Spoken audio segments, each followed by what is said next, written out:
로마서 5번째 시간, 기독교와 종교의 선을 긋자라는 제목으로 말씀을 나누겠습니다. 로마서 1장 16절에서 17절 말씀입니다. 내가 복음을 부끄러워하지 아니하노니 이 복음은 모든 믿는 자에게 구원을 주시는 하나님의 능력이 됨이라. 먼저는 유대인에게요, 그리고 헬라인에게로다. 복음에는 하나님의 의가 나타나서 믿음으로 믿음에 이르게 하나니 기록된 바 오직 의인은 믿음으로 말미암아 살리라 함과 같으니라. 아멘. 로마서 1장 16절에서 17절 말씀은 로마서의 주제가 되는 말씀이죠. 그래서 아주 중요한 말씀입니다. 오늘 이 본문을 통해서 진짜 복음이 무엇인지 우리가 한번 생각을 해보는 시간을 가져보도록 하겠습니다. 요즘 모든 목사님들의 고민이 무엇이냐면요. 전도 대상자가 교회 밖에 있는 것이 아니라 교회 안에 있다는 것이죠. 교회 안에 불신자라는 말을 들어보신 적이 있습니까? 교회 안에도 회심하지 못한 신자가 너무 많다는 것이죠. 예수님께서 말씀하신 대로 교회 안에는 항상 알곡과 가라지가 있기 때문에 서로 회심자가 불신자가 섞여 있는 것이 교회의 모습이지만 실제적으로 복음을 듣지 못해서 불신자가 생겨나는 경우가 굉장히 많다는 것입니다. 모태신앙이고 또 10년 동안 교회 다녔고 새벽 예배도 열심히 하고 전도도 하고 교회 리더인데도 불신자일 수 있는 가능성은 충분히 있다는 것이죠. 기도 많이 한다라고 그 사람이 신실한 신자인가? 그렇지 않다라고 하는 것이죠. 기도는 누구도 많이 하죠? 기도는 무당도 많이 하죠. 기도, 무당 하루에 얼마 하냐? 하루에 8시간 한대요. 계룡산 한번 가보시기 바라겠습니다. 얼마나 기도 장난이에요. 그분들은요, 신내림 직접 받아요. 요즘 가장 무당계에서 떠오르시는 분이 MC 중전마마신데요. MC 중전마마 딱 오시면 한 발 맞춰버리는 거예요. 기도 너무 많이 하니까 영빨이 있는 거죠. 말씀 많이 본다고 그 사람이 크리스찬이라고 할 수 있습니까? 그렇지 않죠. 유럽에 있는 비평가들은요, 말씀을 헬라어 히브리어 원전으로 다 보죠. 근데 그분들은 예수님의 부활을 인정하지 않는다라는 것입니다. 기도 많이 하고 말씀 많이 본다라고 그 사람이 크리스찬이냐라고 할 수가 없다는 것입니다. 예수님에 대한 지식이 많다라고 해서 그 사람은 크리스찬이라고 할 수 있느냐? 그렇지 않다는 것이에요. 사복음서에서 보면요, 예수님의 정체에 대해서 가장 많이 알고 있었던 존재는 누구였을까요? 귀신이었죠. 가장 예수님에 대해서 정확하게 많이 알고 있었습니다. 예수님에 대한 지식, 성경을 많이 보느냐, 기도를 열심히 하느냐가 크리스찬의 기준이 될 수 없다는 것입니다. 로마서 8장 9절 이렇게 이야기를 하죠. 만일 너희 속에 하나님의 영이 거하시면 너희가 육신에 있지 아니하고 영에 있나니 누구든지 그리스도의 영이 없으면 그리스도의 사람이 아니라. 그리스도의 영이 없으면 그리스도의 사람이 아니라는 것인데, 우리가 한번 정말 그리스도의 영이 있는 사람인가, 다른 말로 우리는 정말 그리스도인인가 라는 것을 한번 점검을 해볼 필요가 있을 것 같습니다. 오늘 이 말씀을 통하여서 다시 한번 내가 크리스찬으로 회심하고 거듭날 수 있는 귀한 시간 되시기를 축복합니다.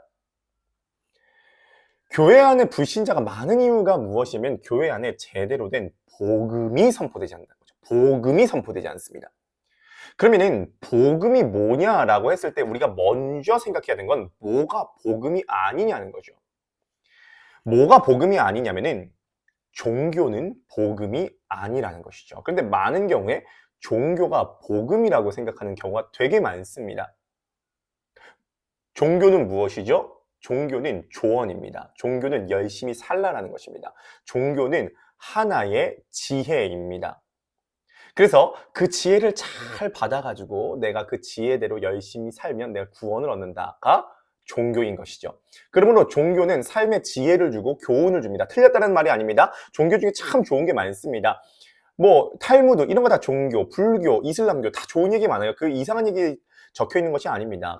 가는 말이 고와야 오는 말이 곱다. 이런 거 다 속담에 나오는 것들도 그런 것들을 잘 좋은 조언을 받아가지고 내가 그것을 대로 잘 내가 행하면은 내가 구원을 받는다라는 것입니다. 이것은 종교죠. 그러므로 종교의 핵심은 교훈이고 그 교훈을 대하는 나의 태도는 정성입니다. 종교의 핵심은 정성이에요. 그리고 수련이죠. 열심히 수련해야 된다는 것입니다. 다른 말로 공덕을 쌓아야 된다는 거죠.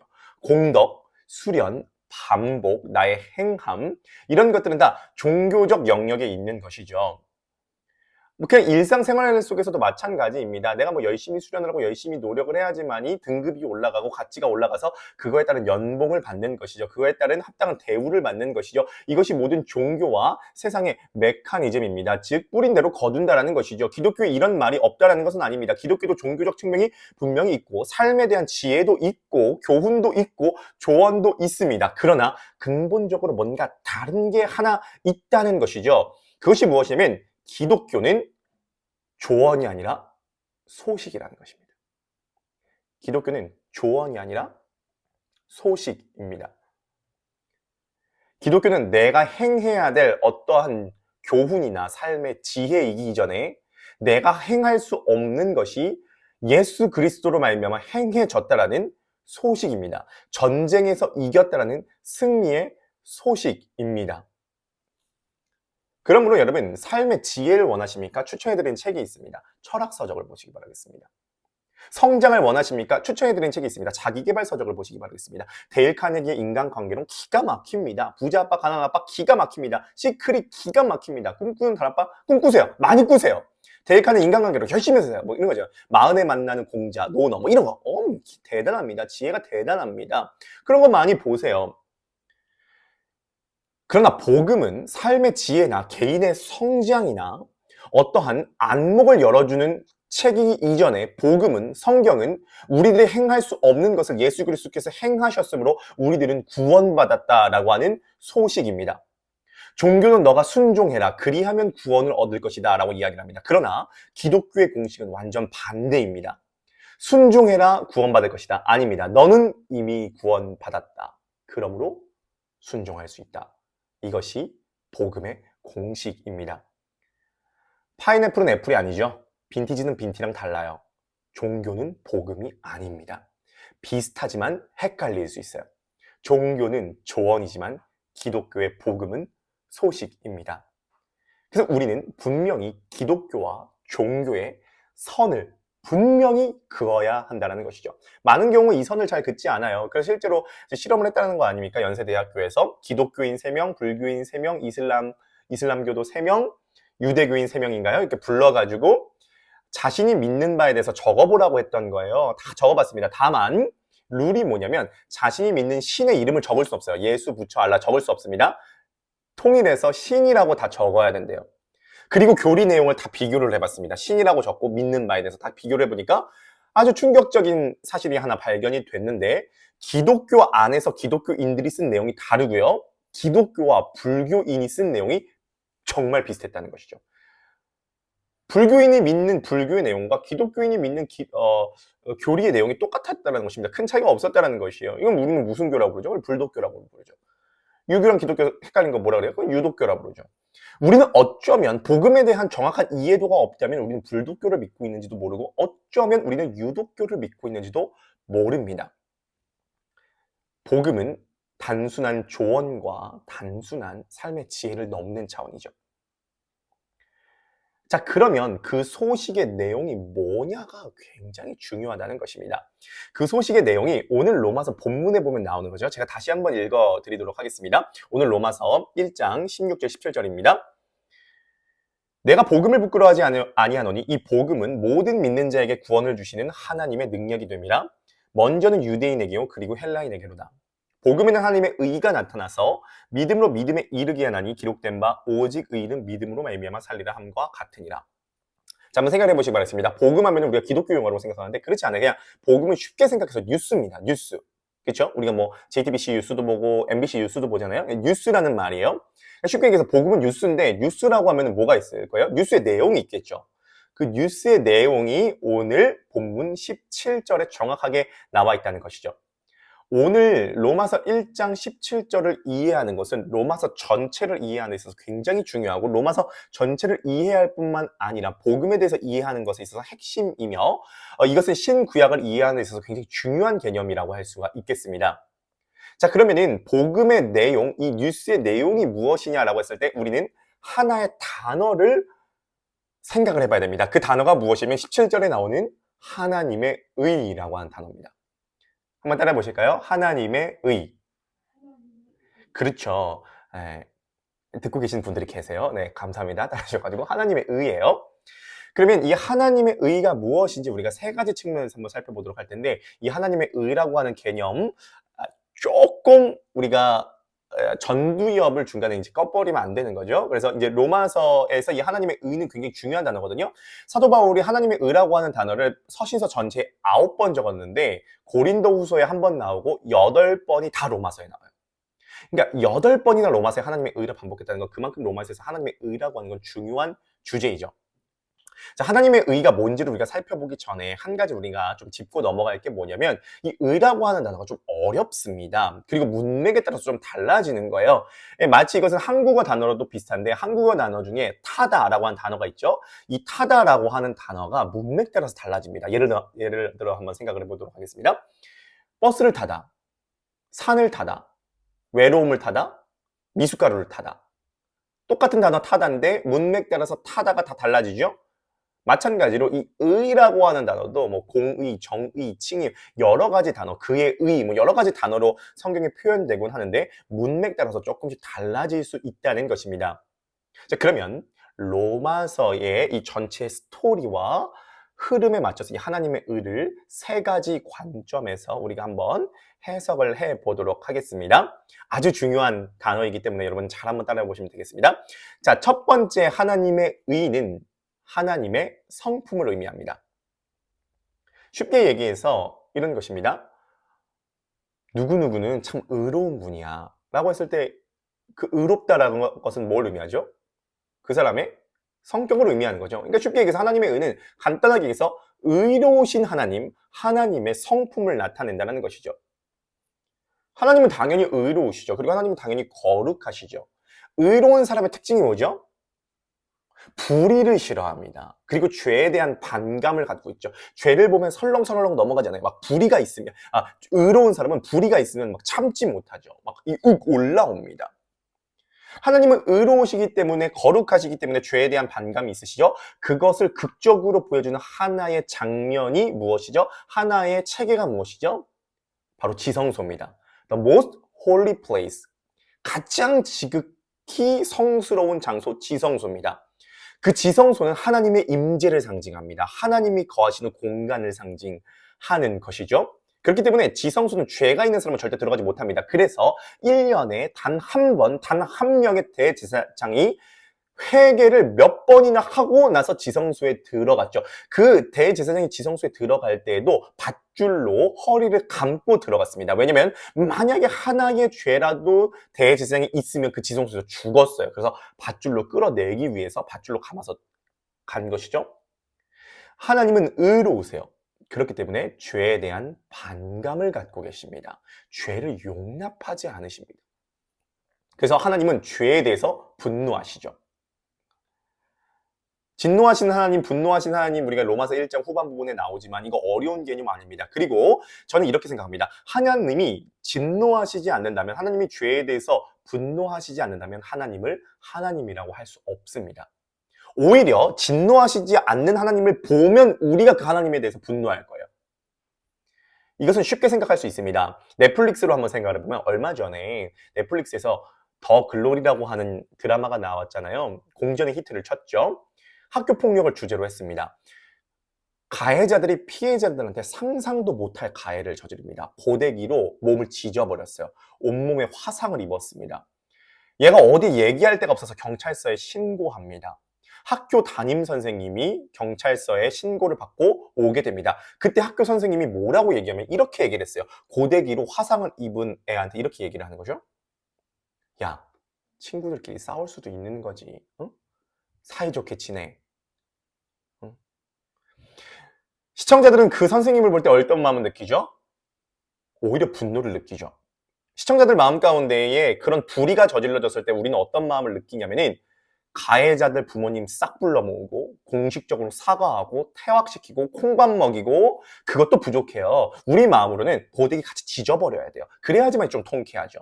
왜냐면 불의에 대해서는 분노하는 것이 사람의 정상적인 마음이고요. 불의에 대해서 침묵하는 것은 오히려 더 큰 분노를 일으킨다는 것이죠. 마찬가지입니다. 만약에 하나님이 불의에 대해서, 죄에 대해서 분노하시지 않는다면 하나님이 하나님이라고 할 수가 없는 것이죠. 근데 문제는 무엇이냐면 하나님의 의의 기준이 너무도 높다는 것입니다. 하나님의 의의 기준은 너무 높아요. 그래서 조금의 죄도 용납할 수가 없다는 것이죠. 하나님은 너무 철저하시고요. 예외가 없으십니다. 그래서 하나님의 합격 기준은 너무 높습니다. 그 하나님의 의의 기준을 충족시켜야지만이 우리는 천국에 입성할 수 있습니다. 근데 그 기준이 너무 높아가지고요. 이것은 마치 장대 높이뛰기 하는 선수가 10m, 20m는 어떻게든 해볼만 하겠지만 마치 이것은 장대 높이뛰기 선수에게 100m, 200m가 되는 높은 장대를 뛰어넘으라고 하는 말과 똑같다는 것이죠.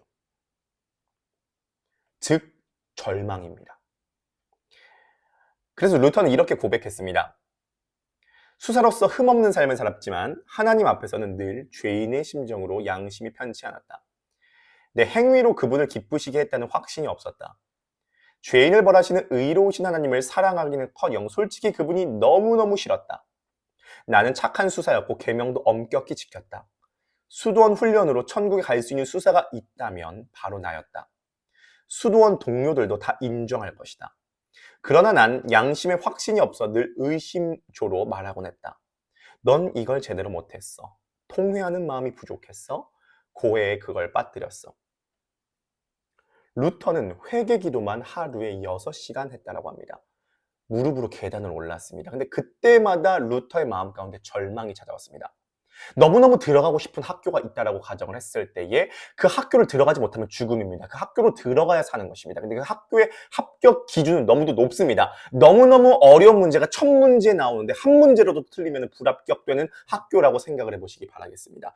루터는 항상 한 문제, 두 문제, 세 문제 나는 틀렸을 때마다 나는 100점을 맞을 수 없구나. 100점 맞지 못하면 그 학교 못 들어가는데 그 학교 못 들어가면 죽음인데 그 죽음 앞에서 그 절망 앞에서 항상 루터 낙심했다는 것이죠.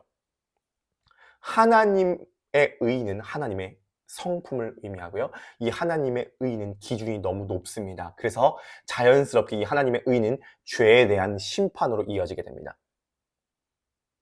자, 두 번째 하나님의 의를 생각을 해보도록 하겠습니다. 첫 번째 하나님의 의가 뭐라 그랬죠? 하나님의 성품을 의미했습니다. 자, 두 번째 하나님의 의는 한번 따라해주면 감사하겠습니다. 하나님의 활동. 그렇죠. 하나님의 활동이 하나님의 두 번째 의의 의미입니다. 이것은 무엇이냐면 의롭지 않은 우리들에게 하나님께서 의롭다라고 여겨주시는 것입니다. 이건 엄청난 것입니다.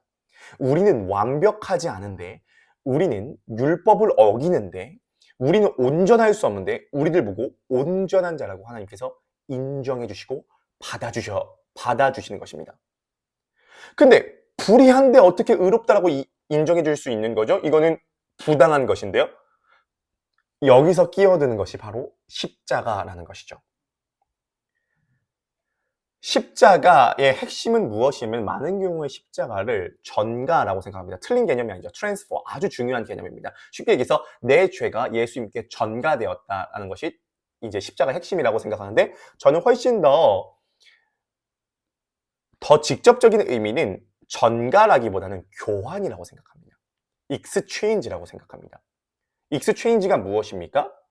예수님께서 십자가에 못 박히셨을 때 내가 갖고 있는 죄는 예수님께 옮겨졌고 예수님에게 있는 의는 나에게 옮겨졌다. 무엇이죠? 십자가상에서 나와 예수님의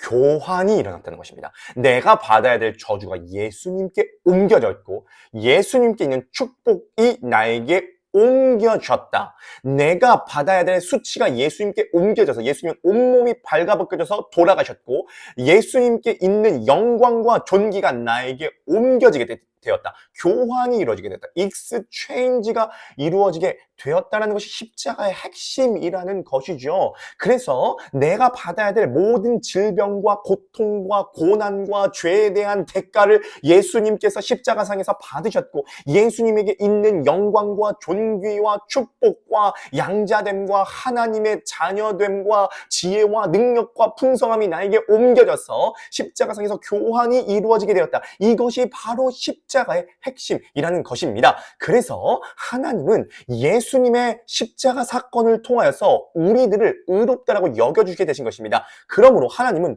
우리를 보실 때 우리를 보시지 않고 예수님을 보신다는 거죠.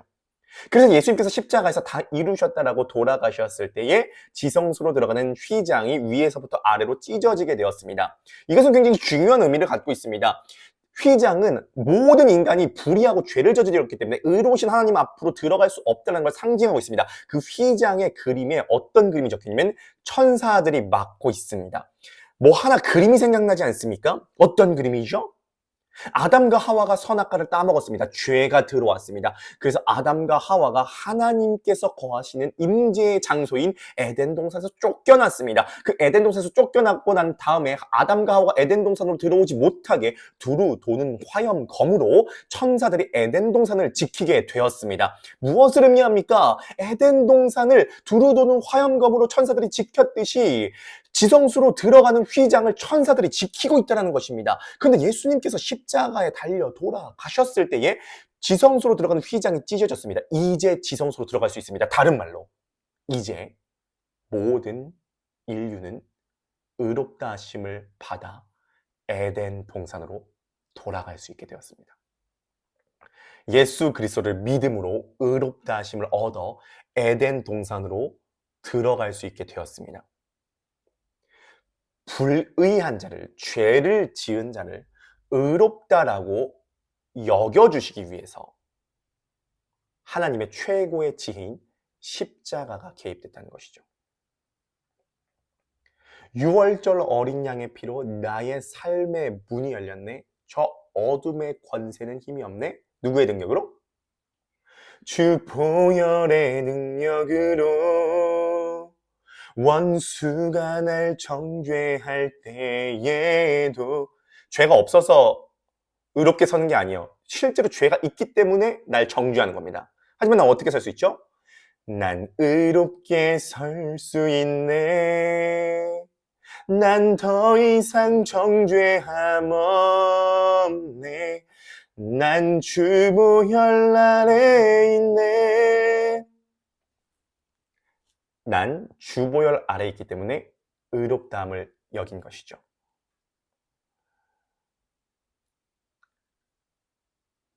옛날에 로마서 1장 17절을 읽을 때마다 루터는 이렇게 읽었던 것입니다. 복음에는 하나님의 의가 나타나서를 어떻게 읽었냐면 하나님의 합격 기준으로 읽었던 것입니다. 하나님의 의는 하나님의 합격 기준이야. 그 합격 기준은 너무 높아.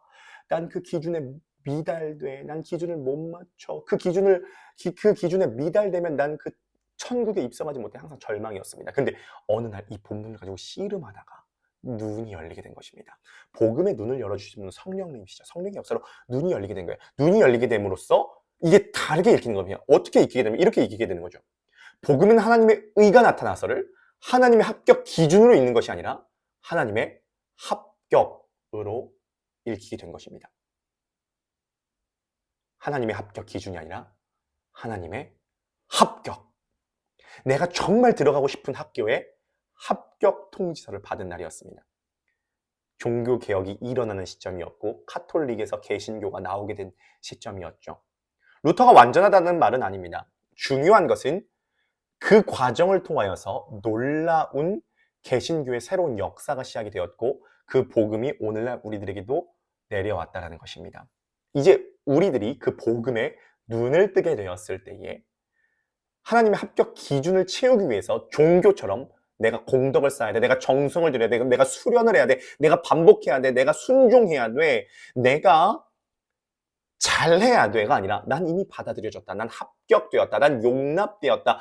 원수가 날 정죄할지라도 난 의롭게 설 수 있다. 6월절 어린 양의 피가 나를 의롭게 해주셨다. 그러므로 나는 순종해야 된다. 라는 복음, 소식, 예수 그리스도의 승리를 우리들이 선포하게 됐다는 것입니다. 종교와 기독교는 여기서부터 갈라지게 됐고 기독교와 유대교는 여기서부터 갈라지게 됐고 카톨릭과 개신교는 여기서부터 갈라지게 됐고 이슬람과 불교와 유교와 유대교를 가르는 기점이 바로 기독교를 가르는 기점이 바로 여기에 있다라는 것입니다.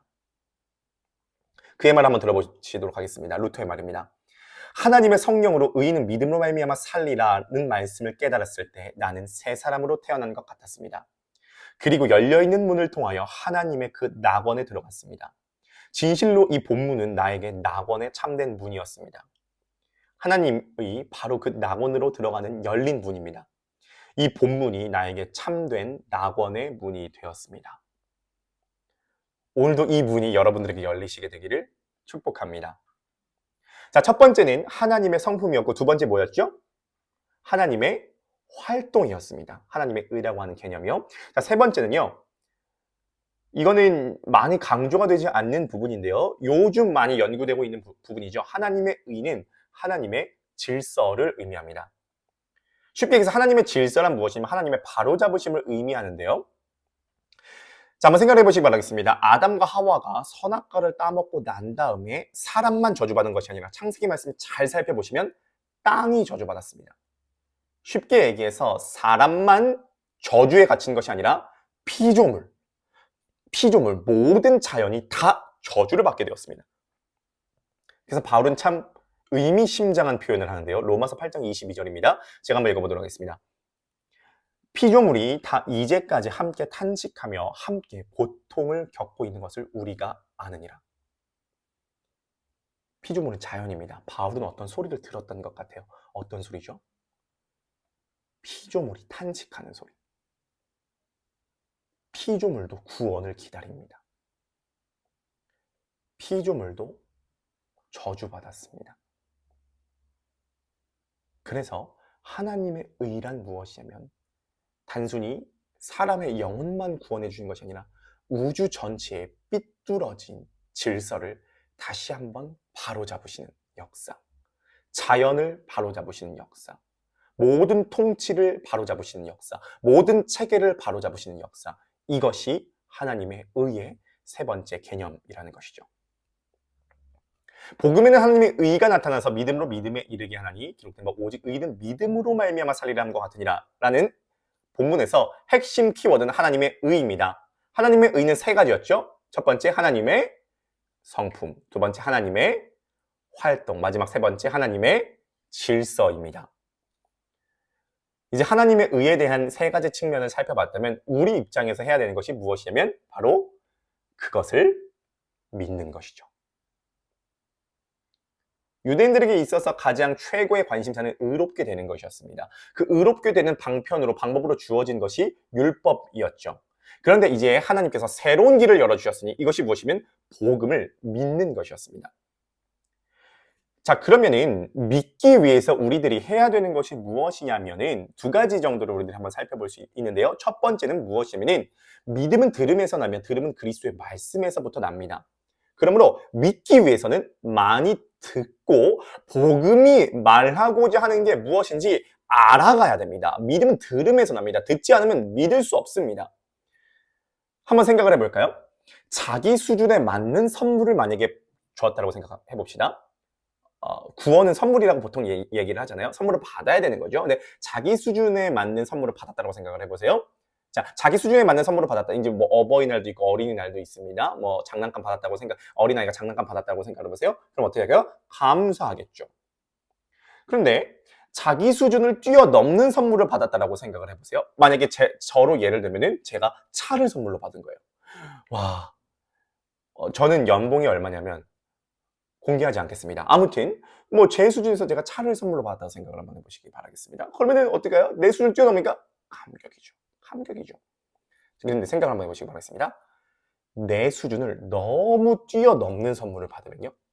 감이 없어요. 예를 들면 7살짜리 소녀에게 섬을 선물로 주었다고 생각해봅시다. 인도네시아에 있는 섬이나 남태평양에 있는 섬 하나, 시가 한 4,200억 정도 되는 섬이에요. 7살짜리 여자아이에게 줬어요. 그럼 그 여자아이는 어떨까요? 그냥 뭐 이러고 있겠죠. 이유가 뭐죠? 모르기 때문이에요. 너무 커버리면 감이 안 와요. 그래서 감격할 수 없어요. 제가 깨닫게 된 게 무엇이면 예수 그리스도께서 우리를 대신해서 죽어주셨다. 그래서 십자가상에서 익스체인지가 일어났다. 예수께서 갖고 있는 모든 영광과 존귀와 부요함이 나에게 왔고 내가 받아야 될 저주와 고통과 질병이 예수님께 옮겨졌다. 그래서 십자가상에서 교환이 일어났다. 이것이 정말 실제라고 한다면 이것은 너무 큰 것이기 때문에 이해가 안 되기 때문에 감사나 감격이 안 와요. 그 사랑 얼마나 아름다운지 부르긴 부르죠. 저도 이 찬양 너무 좋아하죠. 근데 이게 막 그 사람 이게 안 되는 거예요.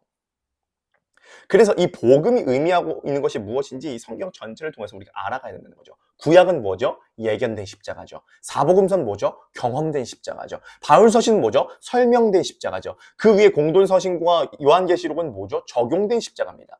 예견된 십자가, 경험된 십자가, 설명된 십자가, 적용된 십자가, 십자가를 중심으로 복음을 중심으로 성경 전체가 어떻게 우리들에게 구원을 주시기 위해서 그 복음의 은혜를 깔아주셨는지 배워가야 됩니다. 알아가야 됩니다. 그러므로 우리 크로스 포인트 교회도 이름도 크로스 포인트, 십자가 중심으로 짓지 않았습니까? 이유가 무엇이면 십자가를 설교하겠다는 것입니다. 복음을 설교하겠다는 것입니다. 조언 이전에, 지혜 이전에, 교훈 이전에 우리가 어떻게 살아가야 된다는 어떠한 삶의 철학이기 이전에 소식을 전하고 싶다는 것입니다. 그 소식의 내용이 너무 방대하기 때문에 하나하나 전하기를 원한다는 것입니다. 이 소식을 알아가시기 바라겠습니다. 이 소식을 묵상해 보시기 바라겠습니다. 이 소식을 들을 때 우리들의 믿음이 자라날 것입니다.